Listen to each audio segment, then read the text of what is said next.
Reverend Don Lewis coming to you from beautiful Florida. And today is the 4th of July, and in the United States, that's Independence Day.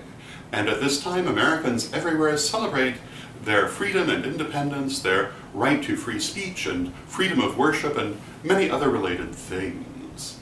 And for me, this holiday has a very special meaning because it's 11 years ago this week that Witchwool moved to Hoopeston and became the recipient of a rather strong protest against our presence. And some of you may remember this. If you don't remember it, Google it. You'll find it. It's still online. It was quite the event. And the most important feature of it was a city council meeting packed with people, many of whom were very angry and nearly violent. And it was rather a frightening evening. But we found out after the fact many of those people didn't actually come from Hoopeston. They'd been bussed in for the occasion.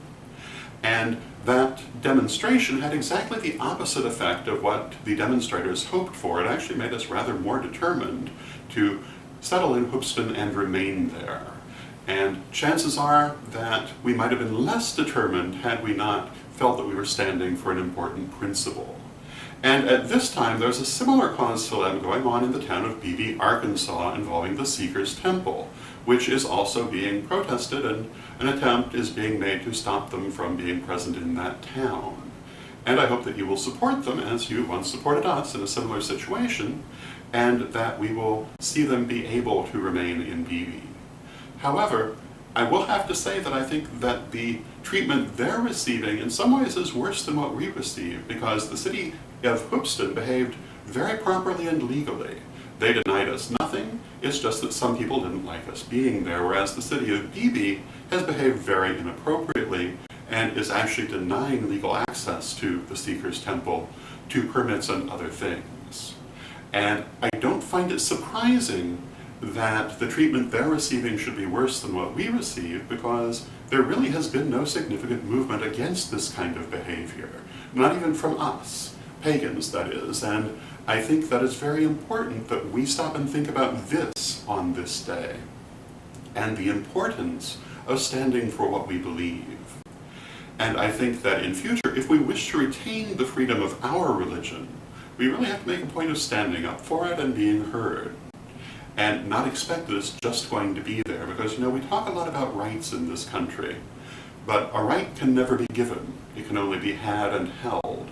And your rights are only as good as your ability to defend them. And if we don't defend our rights, we'll find that they become privileges, and then we'll find they're gone.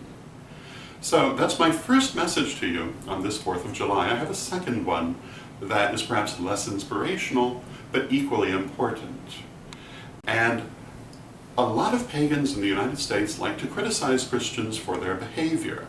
And you'll often hear it said that a lot of conservative Christians in this country want freedom of religion, but they only want it for themselves.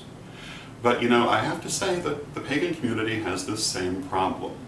A great many pagans in the United States also want freedom to follow their spirituality as they see fit, but they only really want it for themselves, and they have no tolerance for other points of view. This certainly isn't everyone. It's probably a minority, but it's a very loud minority. And the incidents of proselytization from one tradition to another, or one pagan religion to another, are gigantic and very difficult for our community to deal with. It's caused endless witch wars, endless bad feelings, and if you think it's not a problem, take a look at some of the major pagan communities that were thriving years ago and in many cases aren't now. And if you look deeply, I think you'll find proselytization and the resulting witch wars have a lot to do with that. And what I would say to you, if you're watching this and you're not that way, and you believe that everyone should be able to have their own interpretation, whether it agrees with yours or not, well, good for you, because I agree with you. And if we don't stand for that, we have a lot of gall criticizing Christians. But if you're watching this and you believe that yours is the one true way of paganism and everybody must agree with you because, I really think you should think about that, because it's not helpful. In fact, it's very damaging to our community. Although chances are, if you feel that way, you're not going to be watching this vlog.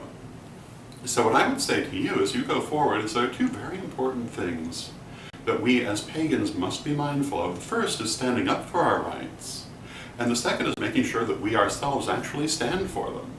If we want freedom of religion, we must also acknowledge freedom of religion. It's not enough to want it just for ourselves. So, if you see someone who's practicing differently from yourself, do not condemn them for it. It's perfectly fine to politely disagree with them, but don't make an issue out of it because you don't want people doing that to you. And understand there are many different paths and many different understandings, and in the end, even people who belong to the same movement are never exactly the same because they are people, and everyone's understanding is going to be at least slightly individual and sometimes extremely idiosyncratic. And that should be a source of strength rather than a source of strife. So, those are my thoughts that I thought I would share with you today. I hope you find them interesting, and until next time, may you blessed be. Hello, this is Reverend Don Lewis coming to you from witchschool.com. Are you looking for the best in pagan and magical education? With more than 12,000 pages, witchschool.com is like having your own personal library with individual learning assistants to help you study. And Witch School's Anyone, Anytime, Anywhere education system is available any place on Earth, anywhere you are and anytime you want it, as long as you have an internet connection.